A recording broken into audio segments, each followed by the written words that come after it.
It's your boy Demmi, and I'm here on FulLCircl. It's amazing times. I am an Afro pop artist. I also make Afro bobobo, as we know it. I'm heavy on the Ghanaian sound and fusion, right? So I do a lot of fusion of international genres with the Ghanaian sound that we have, and I make amazing sounds that cut across board. So I produce also. I also engineer most of my records, and I love this music thing. That is why I'm doing this. So that is like a little bit of me. So let's just dive in. I'm up right now, so yeah. So basically, McDonald is my professional ego. That is what professionally I'm known as, or officially I'm known as, and that is that is the name my parents gave to me. Sorry, and I love that name, McDonald. It brings me out of my shell. Growing up in Bong, not a lot of people are called that specific type of name, so it always jumps out when I say I'm called McDonald, and that identity gave me the reason to want more in life and be more. And everybody thought that I am related to McDonald's, the eatery, the restaurants in the US. So I mean, he always told me that yeah, I could be more than what I am. So that is the identity of McDonald's. I'm from Pong, Odumasicrobo. That is where I grew up. That is where I spent most of my life. My parents are from, well, my mom is from Ningu Pampram, so I am Ghana Dangbe by design. My dad is from the Nwasu side, that is the Pong side. So I grew up there. That's why I was giving birth to Dumasi Krobo. And that gave me the identity of who I am. It is the reason I'm very, very resilient, because it is a hard place, it's a tough place. So to come out of there and want to do music and want to get to the global stage is a hard thing. So I wanted to project or give people an idea of someone who came from that bottom and is rising up very fast to the scene. We've been able to do amazing festivals. We are able to do our own shows right now. We have thousands of people listening to our music. We are on TV, we are on radio. So those are amazing things that can inspire somebody who is also informed, because not a lot of people get out. And that is why I had to make a mixtape. That is why I had to preach the story of a kid that got out of that situation and then is trying to do way more than what he has been given. So the name Demmi means more than usual. Just as I said, I came from a community where a lot of people don't get out. A lot of people don't make it like that. And even most of my friends that I grew up with are still there. The highest you could become is the highest you could become there in that community is either a driver or a teacher or something that wouldn't get you somewhere. And I wanted more. So the identity of Demmi is somebody who believes that he is way more than what a lot of people think. And that is derived from the whole demigod personality. But I stuck with the whole Demmi thing because it always reminds me of the type of person I am, that I am way more than my environment. I am way more than the situation. I am way more than what it looks like right now. And there's so much more that I am brought into this world to present. So that is the identity I chose to run with. I mean, most of the time, when we come into this life, we are given an identity. And some of us are lucky to choose an identity because we are creatives. And that is the persona that I give off. So that is.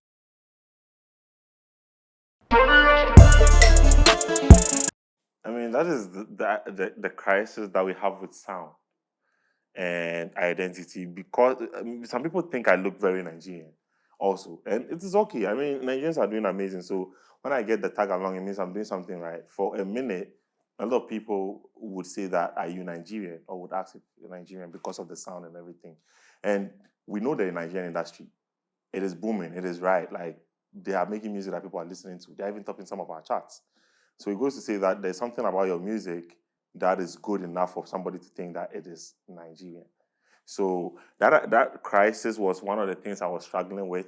And I was like, I had to do the whole speaking of my own language and languages from my country to prove the point that I am Ghanaian enough, to prove the point I have an identity that is fully Ghanaian. Do I have a lot of Nigerian influence? I have stayed there for 2 years. So that influence is there in me. I am a Krubu. Apparently, my people are also from Nigeria. So I think the identity or the thing that people see is something that is deeply rooted that I project, and sometimes it's not something that is controlled. So sometimes I take it as a compliment. Whenever I get that, oh, are you Nigerian?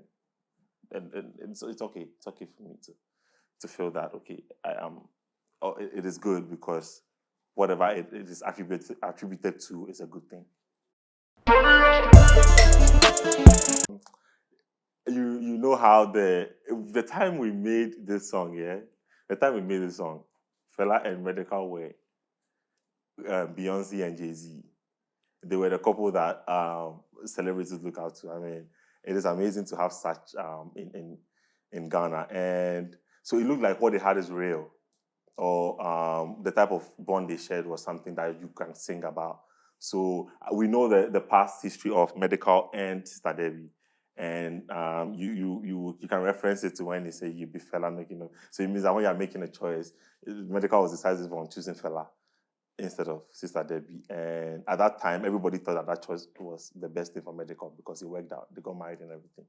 So it was after we dropped the song and everything went to, and we're like, oh, okay, this is contradictory and it might not even come out the way we wanted it to come out, but we're like, fine, we're going to leave it there because someone would see it and talk about it. And we're like, hey, someone has seen it and is talking about it.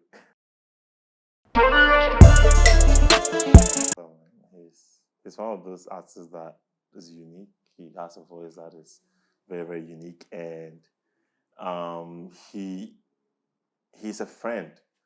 Because of his relationship, I have gotten to meet a lot of people and gotten a lot of nice relationships through the bond that we share. And we have a lot of music together, a lot of music that people don't know. Pull Up and Sweet Confession is just one of them. With Pull Up, those were the first times we were making music. Pull Up and Sweet Confession was an era last year. That was the first time that we met officially, and we're like in our apartment for about a week or two. And within that process, I have a setup, a recording setup, and we're in the house. And I have this producer called Ganyo who will be sending us beats. He sent the beat for Pull Up. It was early in the morning. I woke up. I was catching vibes. I was like, today's going to be a great day. And then Ganyo sends the beat for Pull Up. I played in the speakers, and the first thing is boop, boop, boop, boop, boop, boop. I was like, ooh, what is happening here? And then immediately, melody started flowing in my head. What you there find for my mind normally? So I just ran to the laptop. I don't write down. If I start to write, I'll kill the vibe. So I like to record in a vibe. And then I open my laptop, set it up quickly, put a beat, and then I started miming the melodies. And then I sang the entire part. And then Mullah came in. I was like, yo, what is happening? And then he caught the vibe. Like, it was so immediate that the song wasn't hard to make. The same thing with Sweet Confession. The producer sends the beat. It was in the evening. We were done for the day evening, and I was just vibing. I think I had my headphones on. I played the beat, and I was like, this is crazy. And then immediately, the first line came to my head. Any man way try, you go collect, you go collect, you go collect. I was like, we have a banger. Like, the minute I heard those lines in my head, I was like, okay, this is crazy. And I recorded immediately. Mullah did the hook. Jibril came by that night. He didn't plan to make that song. He just came by that night. We're catching a vibe. He was like, yo, this record is crazy. I want to be on it. I was like, yeah, hop on it. So even the whole thing about some of the songs that I have out, the stories about making them are not official. Like, we didn't plan it. We didn't plan to go to the studio. And that is how most of my songs are done.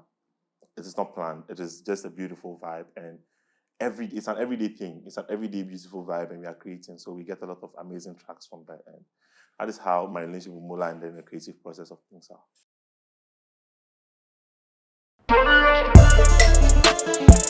See, Ganyo is Ganyo. He's a Gan man, and I am a Gan global man. He understands the dynamics that we have. He understands that this is the rhythm that our people like. This is the rhythm we grew up on. You would hear the beat for Darlene, or you hear the beat for for example, like Darlene here. There's this drum that the Gans play. They sit on it and then they be hitting it. That is the same instrument that he used in making that. And there were some traditional instruments that he uses that I'm like, I connect with his beats so easy.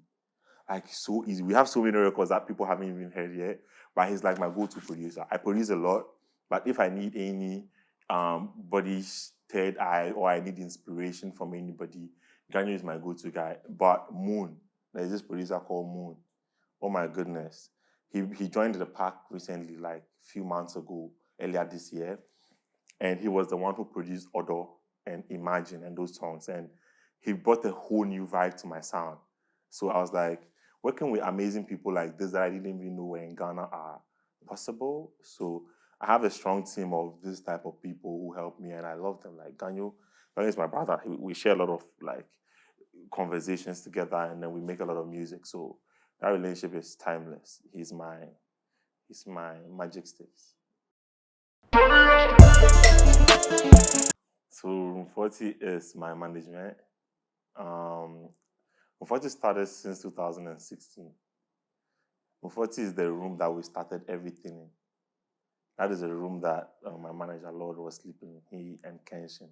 Kenshin was the first producer I ever worked with. He's like one of my closest friends. It was a room in one of the hostels in Ghana Telecom. And that is where everything music started for us. That is where we started recording our first songs that we were putting on SoundCloud. That is where we started everything. If without Room 40, I wouldn't be here today. So it has been that safe haven for us. And we created it together because we've grown together. My manager and I are like brothers. Lord, he's amazing. And we have known each other since that time. And we've been able to do a lot of amazing things. And he's like that go-to person. We work with a lot of people, but we are like a very, very small tag team type thing that keeps going. And it's like we understand what we need. Sometimes we don't even have to discuss on things. We know what is the next thing to do. And it all started because we've been at it since like 2016, 2015 in Ghana Telecom. And it was in that room 40 that I started. So that we started the whole management thing called Room 40. And that is what we ran the whole brand Demmi through. So that is the management firm that runs Demmi Room 40. You see, with the mixtape, yeah, I am an artist who, before the mixtape, I've been doing amazing things, but it is like he's the underdog. I've been at this for a very, very long while, and everybody treats me like the underdog. And the EP is like that statement that nobody expected. And I keep telling people this, that it is fine. It is okay for people to treat you like the underdog because then you have the element of surprise. You can shock people that you are this good. And the EP this mixtape was the first thing that were like, oh, this person is really crazy. 10 songs, no miss, hits. And then before even the Olvertwist thing, 1 week into the project, that is when I knew that we did something amazing. The party for the tape we dropped, it was just 1 week. We did a party 1 week after the tape drop. Everybody was chanting the songs. We performed Odo, the go-to song on the project, and we performed it 5 times. Not because of me, because the crowd wanted it 5 times. There was no rush that we felt that night with a project that we felt with this particular project. And everybody who left there was like, oh, this is the craziest experience they've had this year with any project. Then we went to Olvertwist. That night had Kojo Black, had other artists that were doing amazing. And we know Kojo Black. Kojo Black is an amazing artist. He's doing well. He performed right before I did. He turned down the place. The place was shut down. So I was like, what can I do to top this? Because Kojo Black had people that knew him. I had people that also knew me and my music. But how can you someone has set the bar. How can you perform to the extent that everybody will still continue to feel that same energy? I went on, first song came, it was amazing. Second song came, it was amazing. Third song came, it was amazing. Then Odo came on.